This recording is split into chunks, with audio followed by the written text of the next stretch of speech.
Hey everyone, Sycra here, and in this tutorial, I'm going to continue where we left off in the last tutorial, which was about how to choose colors that go well together. And I'm going to talk about how to choose shadows and highlights. So, to begin with, a lot of the hard work has been tackled just by having, picked colors that work well together. You can now do a lot and still get away with it. For instance, first I'll just show you like a quick and dirty, easy way of putting colors on. I just have a pencil here, but you can use a pen, you can use the lasso, whatever you want. And what I'm going to do is I'm just going to mask out this character. And now we have that character on a mask. And if I paint anything, it's just going to, affect the character and nothing else. And if you're not sure how to do this, I made a pretty long series called something about cell shading. Anyway, it's in a playlist and it covers my cell shading method. So one way you can do it is I like to either go to multiply or color burn, and I usually pick a color that's sort of light, sort of saturated, but not too desaturated and not too saturated. So maybe something like this, maybe a blue, for instance. Let's say that. Okay, so we have this blue, and this is going to be our shadow color. Now, as I paint, it's going to give pretty decent looking shadows. And that's all you need to do. You have this, and as you go over other colors, it's automatically going to influence those colors. So you're gonna be left with an image that's like, well, that's fine, those colors work. And you can also hit Control U and change. Let's just add a bit of a shadow there. Okay, you can change the hue around. See, still looks good because it's not super saturated like this, which is still okay, but it's not desaturated like this, which looks a bit dead. I find if you just use gray, like a desaturated gray, well, obviously, I mean a light gray, it's not that good. And if you use a darker tone like this, that's when it starts to get ugly. So I would stay in the lights, like definitely above the middle zone. It's like, that looks fine, but add some saturation, that looks better. Okay, so you can do this, and you can also change it to color burn, which looks, linear burn, which looks fine too. So that's linear burn, and that's multiply. Linear burn has a bit more color to it, so personally I like linear burn more. And again, if I change the colors of these shadows, it's like no matter what I do, it looks good. Okay, so that's a super easy cell shady way to do things. And let's say you wanted to do something a bit more painterly. Okay, so dealing with painterly, I like to follow this rule that I learned from Scott Robertson. And I'm sure there's other people who teach this too, but I personally picked it up from watching Scott Robertson, and it's this idea of halfway to black. So basically, whatever color you pick, like this is this color, right? That's pretty hard to see. Let's try something that's more contrasty. Maybe this. Okay, so we've got this. So this is right here, right? So halfway to black. So black is down here. Halfway would be here, right? So you get your halfway to black, and that will be your shadow color or your shadow value. Yeah, it's not the shadow color. This is the color. And this, when it's just the color, then like the color of the thing, like this iris is this color, then we call it the local color. And that just means the color as it would be seen through white light, like there's no shadows on top of it, nothing's affecting it. See, if I turned on this shadow right here that we put on with the linear burn, then this shadow now right here, this is the shadow color, or value, and this is the local color. The blue of the skin itself is the local color, right? So this is the local color, and then this would be the shadow. And we can do it with other colors as well. Maybe I'm just going to darken the background since we're going to be painting more. Usually when you paint, because you're using a larger value range, it helps to have a bit darker values. So we're going to have a bigger range. So here we have our local color and the shadow. And if we pick more colors, let's say this, so we have this blue, we have this purple, we have this green, and turn off this. And we can just quickly go through the halfway to black. So this halfway to black is going to be this. And just look at the value, not the color, because I'm going to adjust the color as well. So halfway to black from here is going to be somewhere around there. And for this halfway to black, it's going to be here. Now, all of these have been very bright colors because we went very pastel. Let's say you had something like this as your color. Halfway to black then would be going to black, that, right? And if you had something very dark, let's say, you know, this is your color. Halfway to black, it's going to look like this. And this is a good method for getting highlights just for outdoors, like in full sunlight. You might get something that looks like this.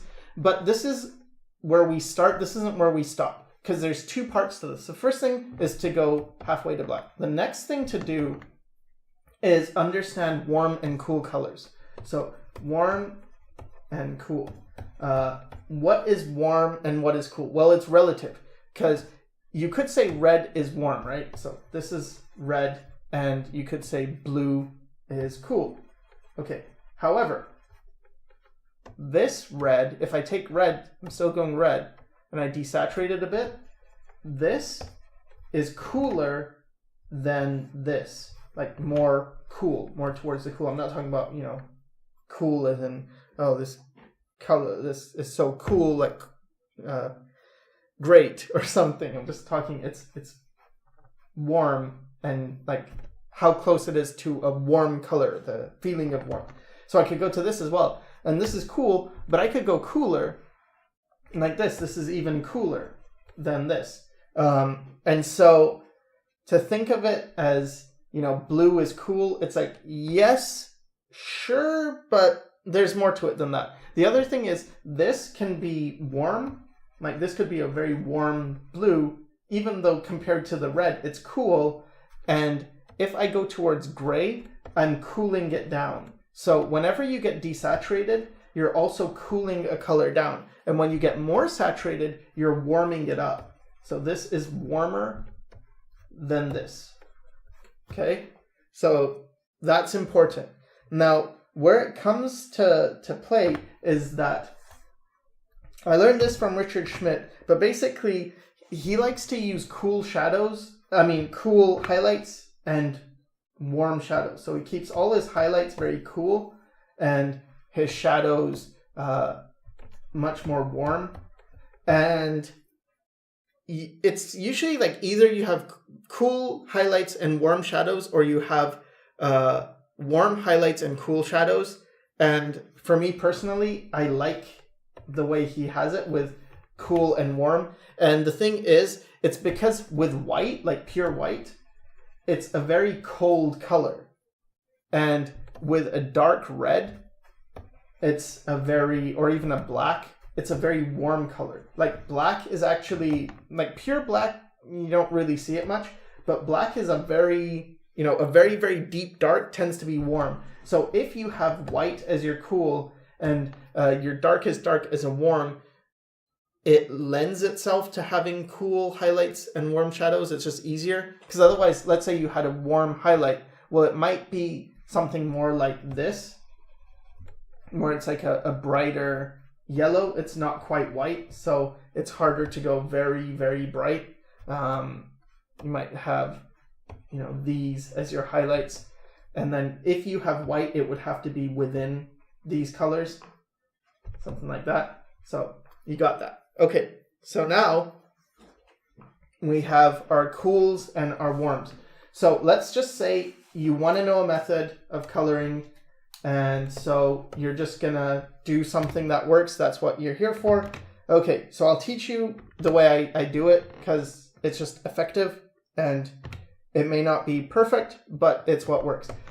I do that thing with cool highlights, warm shadows. Okay, so now with this color, for instance, we have the value of this color, right? The local color of this iris, and we have the shadow. But this is the shadow value. What I haven't done is warmed or cooled this. So what I'm gonna do is I'm gonna take the local color, and then when I go to the shadow, I go halfway to black, so that's step one. Then what I'm gonna do is I'm going to move it towards a warm, which is a bit more orangey, and I'm gonna increase the saturation. So move it from the original color down to halfway to black, then across in saturation and down to more, whatever's closer to red, and then I'll get this color. So I started with this and I'm moving to this, you know? So value-wise, it's pretty much the same, but it's not dead. And for the highlight, you can do the same thing, going towards white and get this, right? Which, if you look at this, this, and this, like this, and then this, and then this, it's very dead, very boring. But if you go from this, and then let's move it cooler, so more towards blue, just a bit, like you don't have to go crazy, you don't have to go like from here to here. You know, you don't need a big jump. More towards blue, which is this, because I'm looking at this thing, and let's say we start here. If I want to get to blue, which is closer, going down and around and up here, or going here, it doesn't really matter, but let's just say here. And then I'm going to cool it down. So something like this would be my highlight color.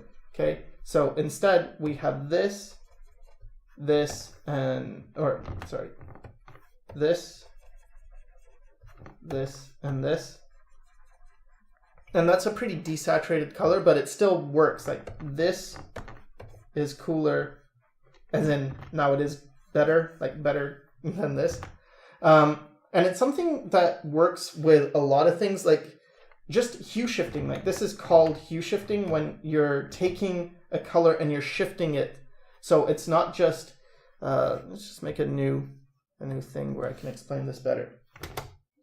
Okay, so you're not just going, well, I have a color here, and to lighten it, I go up and make it lighter, and to darken it, I go down and make it darker. This is very boring. To hue shift is to say, fine, I have a color, and then as I get lighter, yes, I'll go up, but I'll also move towards a cool, and as I get darker, yes, I'll go dark, but I'll also move towards a warm, and you just get much more interesting color, especially if I then go ahead and if I was to blend these, you know, take this and put it in between this and get like a mixture color. It's like you get a new color emerge, and if I take this into this,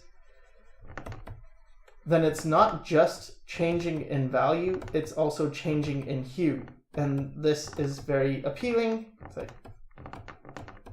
cool, nice. And this is pretty boring, you know. It's not so nice in my opinion. It just feels more dead and lifeless. So, oops.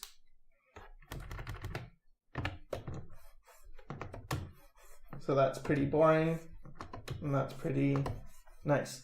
And the same thing happens with other tools, like a dodge tool, for instance. Let's say I have a color, right? And I put this color down. If I change my brush to color dodge, what I'm doing is it's saturating the color, but it's also shifting it. And let's say I use a,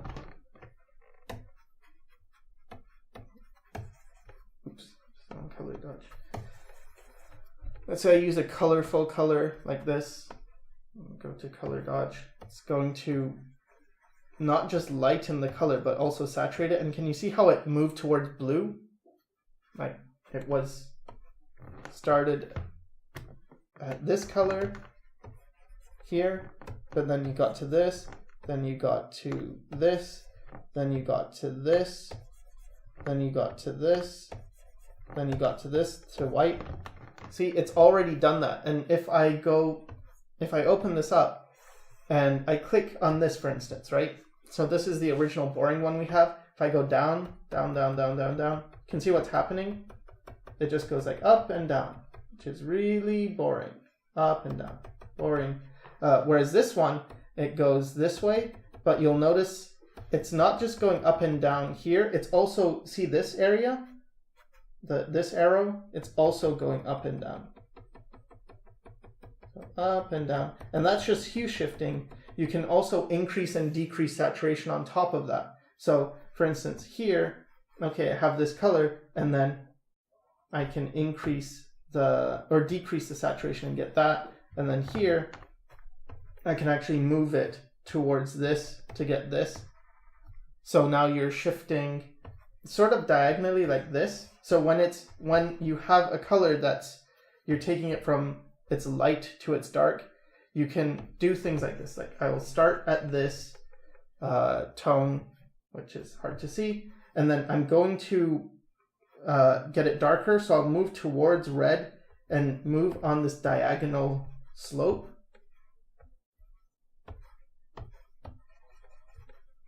So that as I get darker,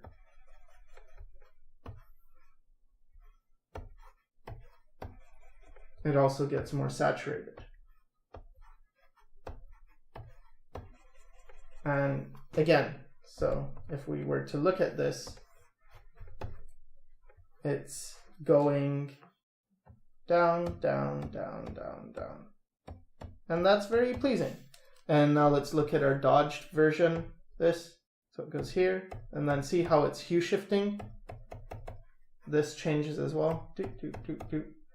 And in this case, it's doing like a curve like that because it's getting more saturated, but then as it gets to its peak saturation, it has to get brighter, but there's nowhere to go but white. So it gets as saturated as it possibly can, and then it has to just go across, up, down, up this one to white. Because the saturated, like if you go in this square thing and you go from light to dark, from no saturation to the darkest with no saturation, you just go up and down. But if you want to go from the lightest and to the darkest with full saturation, you actually have to go all the way this way and then down this way. So you're doing like that, which is why it's much easier in this thing, this triangle, because you have full saturation, full desaturation, and then you go this way, and everything on this side is getting desaturated on the left, and everything on the right is getting saturated. Okay, so back to this.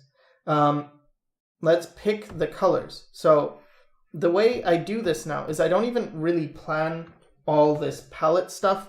What I'm just gonna do is, first of all, I'll select each area.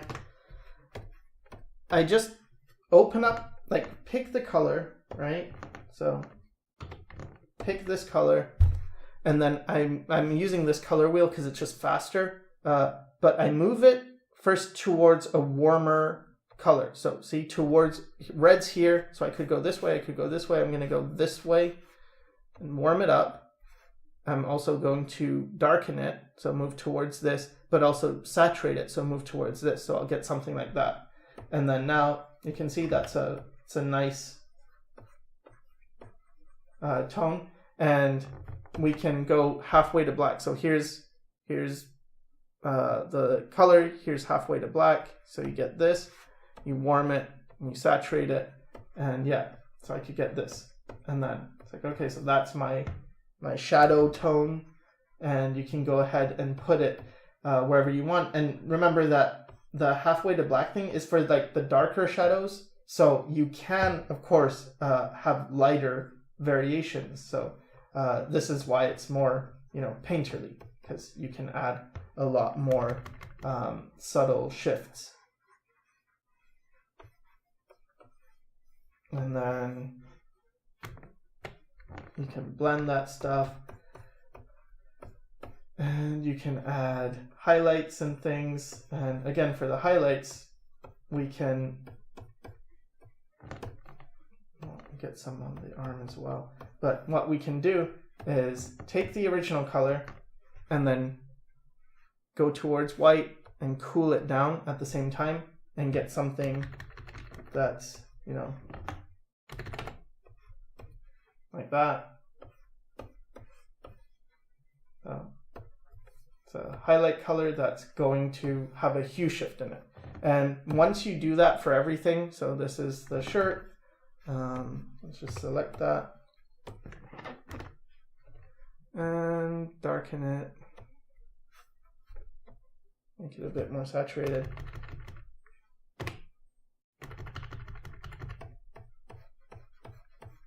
You can get this, and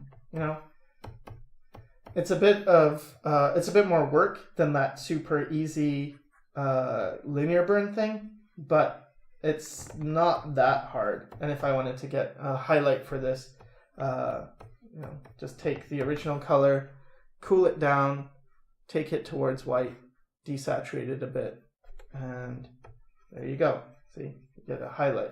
You can even go lighter than that if you want, and get something like that. So, I guess just to finish it off, I should do the other parts because there's not that many. Get the eye. Oops. And what are we doing? Darkening it.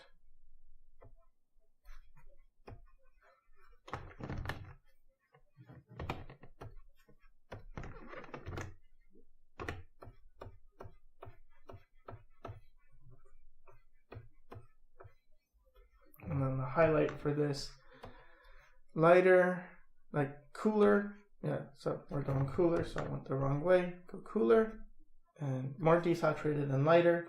Get something like this.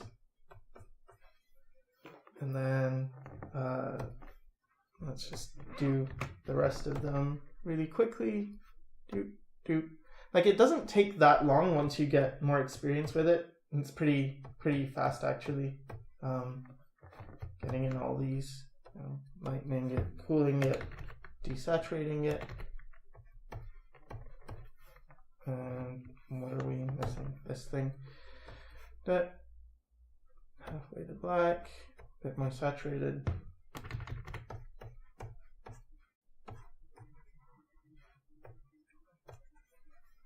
And then the highlight, cooler, lighter, desaturated.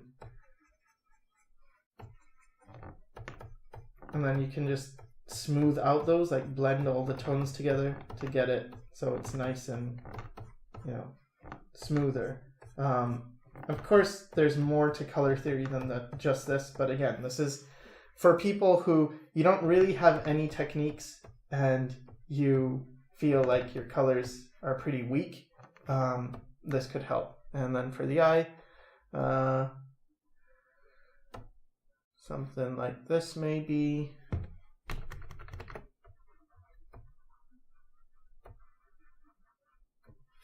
And then for the highlight, cool it and desaturate it and get something like this. All right, so pretty much that's it for a very basic coloring strategy. And when we put on our value checking layer, it's fine. It all checks out. So let's see, just duplicate this and move one here and move one here, and ground shadow, one here, one here, and turn one of these, take off the painting and put the, oops, I painted on the wrong there. Oh well, whatever. You get the point, right? Like, either way works. I guess they work pretty well on top of each other. Yeah, that's fine.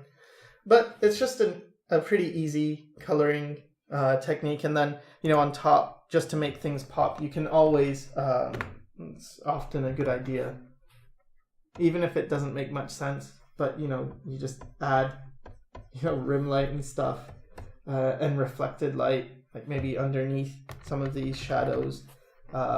You could have, I don't know, let's say there's like a pink light coming from, where is it coming from? Coming from below. Okay, so it comes from below and it just touches like the underplanes and it creates like cool stuff. Feels cooler, you know, stuff like that, right? And yeah, and you might have some like green rim light from this side.